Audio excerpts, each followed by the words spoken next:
You've got 24 hours to pack your things and get out." The landlord's voice echoed through the small apartment as he waved the eviction notice in front of the trembling woman. Sarah Martinez clutched her late husband's military flag tighter to her chest, tears streaming down her face. "Please, Mr. Davidson, I just need a few more days. The VA check is coming." "I don't care about your dead husband or your sob stories," he sneered, cutting her off. "This is business. You're 3 months behind, and I've got paying tenants waiting." What this heartless landlord didn't know was that the woman he was throwing onto the street was the widow of Medal of Honor recipient staff. Sergeant Miguel Martinez, and the apartment building across the street housed 12 military families who were watching everything unfold. Riverside Gardens. Apartments appeared to be a quiet neighborhood complex. But beneath this deceptive appearance lay a community where retired soldiers from Fort Campbell kept careful watch, silently protecting their neighbors, especially military families going through hard times. Sarah Martinez, 34, was a widowed mother of 2. She had lost her husband Miguel to an IED blast in Afghanistan and had been struggling to survive ever since. VA benefits came late, childcare was expensive, and her minimum wage job barely covered the bills. Richard Davidson represented the type the neighborhood despised. Owner of 6 apartment buildings, this man was a profit-driven leech. He didn't like renting to military families because deployments meant frequent move-outs and cleanups. But the money was good. What Davidson didn't know was how big a mistake his decision to move into Sarah's building had been. Because this neighborhood wasn't just any random settlement, it was an unofficial safe haven for veterans. "Listen, Sarah," Davidson continued with a cold smile. "I'm not a charity. I rent these apartments to tenants, not social service cases." Sarah's hands were shaking. "Mr. Davidson, I swear I'll pay. I'm going to the VA office tomorrow." "Tomorrow?" Davidson laughed. "You're 3 months behind. 3 months, and I thought I was being patient, but enough is enough." Sarah's 8-year-old daughter Emma was peeking from behind the door, clutching a photo of her father in uniform. Her 6-year-old son Alex stood beside his mother, trying to understand what was happening. "You say you have kids?" Davidson's eyes gleamed. "Then you need to get out even faster. I don't run a family shelter." These words stabbed Sarah's heart like a dagger. When Miguel was alive, she had his strength and protection. Now she felt defenseless against the world, alone. But Davidson hadn't noticed that Master Sergeant Robert Chen from the building across the street had heard the entire conversation. Chen was drinking his coffee on the apartment balcony, witnessing Davidson's cruelty. He picked up his phone and sent a short message. Code red. Sarah Martinez. Take action. Within 5 minutes, every veteran's phone in the neighborhood was ringing. As Davidson tried to force Sarah to sign the papers, a very slight noise was heard at the main entrance of the apartment. Footsteps. Very light but disciplined footsteps. "You're going to sign these papers," Davidson insisted. "This eviction notice is legal and—" "Excuse me." The voice came from the door, deep, calm, authoritative. Davidson turned and saw the man standing in the doorway. Tall, broad-shouldered, graying hair. He was dressed in civilian clothes, but his posture, his gaze, his body language gave everything away. "This is a private conversation," Davidson said in a harsh tone. "You can get the hell out of here." "I'm retired Colonel Marcus Thompson," the man introduced himself calmly. "I live in this building, apartment 4C. Davidson frowned. He had never seen this man before. "And," Thompson continued, "Mrs. Martinez is my friend." Sarah looked in surprise. She didn't know this man. "Friend?" Davidson mocked. "How nice. Then your friend can pay the rent debt." Thompson smiled, a cold, calculated smile. "Maybe I will. But first I want to see these papers."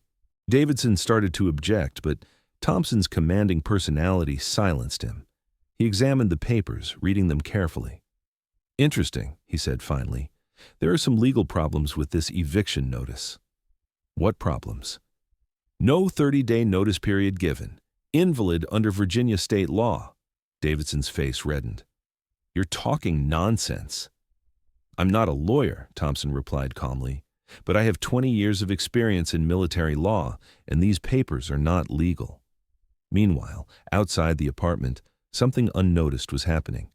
Various vehicles were quietly parking, pickup trucks, sedans, even a motorcycle. They all came from different places at different times, but it was like a coordinated movement. "Who do you think you are?" Davidson asked angrily. "I told you, retired Colonel Thompson." "That doesn't mean anything." Thompson pulled out a small leather-covered wallet from his pocket. He opened it and showed it to Davidson. Davidson's eyes widened. Distinguished Service Cross, Silver Star, Bronze Star with V device, Purple Heart with oak leaf cluster. "These medals," Thompson explained calmly, "are proof that I shed my blood to protect people in 3 different wars." Sarah held her breath. Who was this man really? "And in this building," Thompson continued, "very special people live. Mrs. Martinez's husband, Staff Sergeant Miguel Martinez, was a Medal of Honor recipient." The color had drained from Davidson's face. "Miguel sacrificed his life to save 6 soldiers in Afghanistan. This woman is a hero's wife. And you," Thompson's voice hardened, "are planning to throw her onto the street." Just then, there was a knock on the door.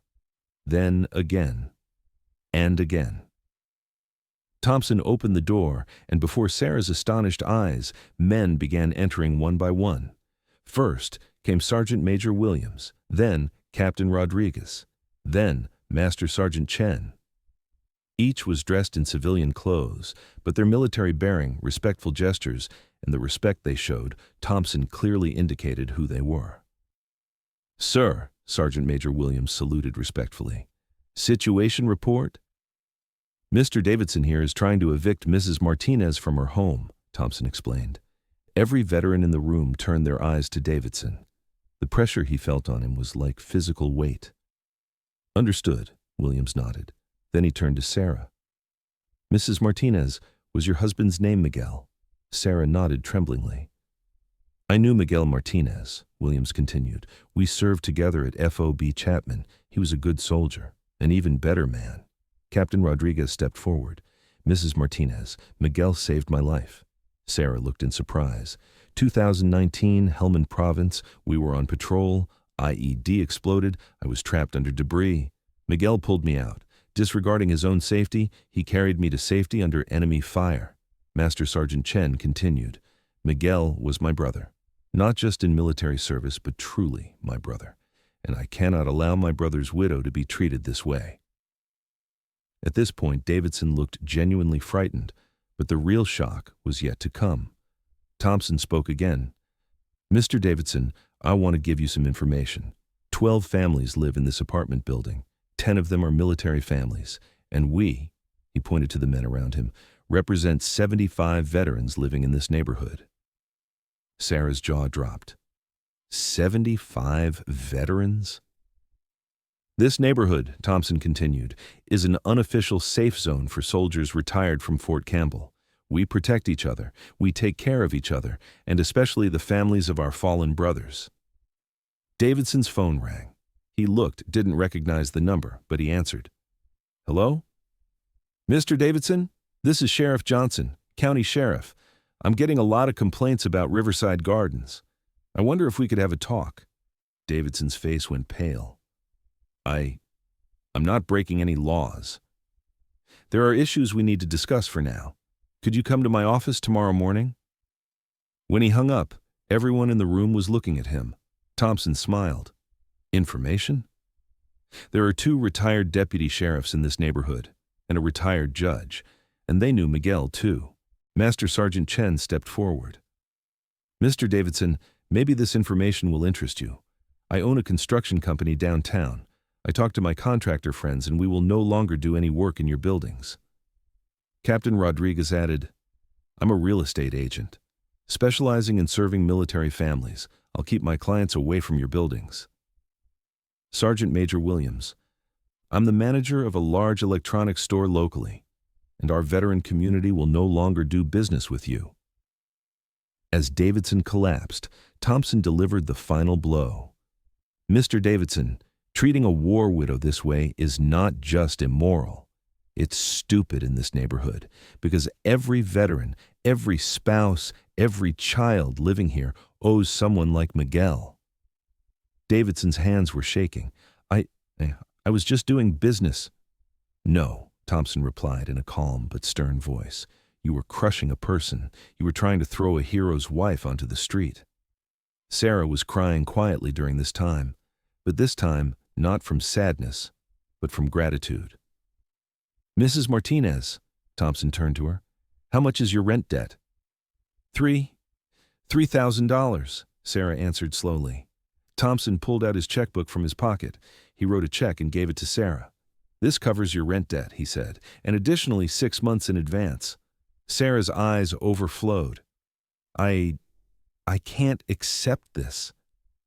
You're Miguel's wife, Williams intervened. Miguel was our brother. You're our sister, too. Thompson turned to Davidson. Now I'm going to offer you an option. You will apologize to Mrs. Martinez, and from now on you will treat all military families living in this building with respect. What if I don't?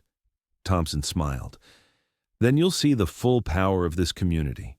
We're not just veterans. We're also businessmen, property owners, law enforcement, legal experts, and we have very long memories.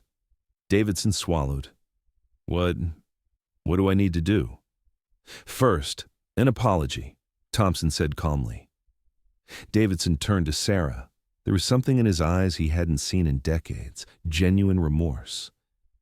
Mrs. Martinez, he began slowly, I'm truly sorry. If I'd known about your husband's service, I would never. It doesn't matter, Sarah cut him off. What matters is that you don't treat other families the same way from now on. In the following days, everything changed at Riverside Gardens. Davidson completely changed the way he spoke to his tenants, especially with military families. More importantly, a support network formed for Sarah in the neighborhood. Captain Rodriguez found her a better job. Sergeant Major Williams's wife helped with childcare. Master Sergeant Chen sent craftsmen for home repairs. But the most beautiful part of the story came for Emma and Alex. The children of veterans living in the neighborhood embraced them. Suddenly, they weren't fatherless children anymore. They had dozens of father figures.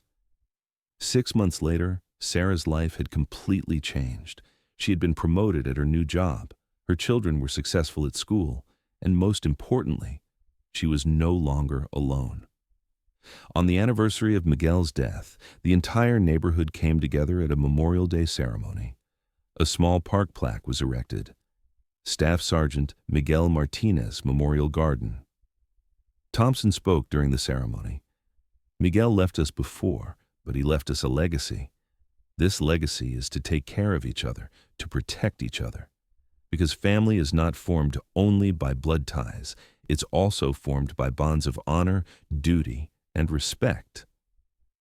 Sarah stood with her children in front of Miguel's photo. Emma held her father's picture while Alex waved a small American flag. And that day, Sarah realized that Miguel hadn't really died. He continued to live in this community, in these values, in this protective instinct. Davidson was there that day too, standing quietly in the back rows. And for the first time in his life, he understood what true honor meant. Because sometimes the greatest victories are achieved not through weapons, but through compassion. And sometimes the strongest armies are families that protect each other. If this story touched you, subscribe to Real Talk Tales and hit that like button.